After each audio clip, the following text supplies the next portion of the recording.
আবার এই যে ফুচকা, বাবা কতটা আলু দিছে দেখো। এটা চিকু পিকু আছে এখানে, মা রয়েছে।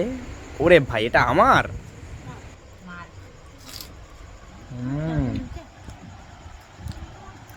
আরো একটা আছে, ওটা আমার মার জন্য। বাবা কতটা আলু দিচ্ছে দেখো, কি কিপটা, প্রথমে কম কম করে আলু দিচ্ছে, যে লাস্টে বেশি করে আলু দিয়ে দিছে। কি অবস্থা। এবারে শাশুড়ি মাকে খাইবে, শাশুড়ি মাকে। বাহ, এবারে জলটা আমার, আলুটা তোমার। এ জলটা আমার, আলুটা তোমার, যে কোনো একটা। আলু কার? হাই সে একা খেতে চা। হাই দেখো সব খেয়ে করে লাস্টে আমাকে দিবে। ই বাবা এইটুকু আলু আমার। খাইছো ফুচকা? খাইছো?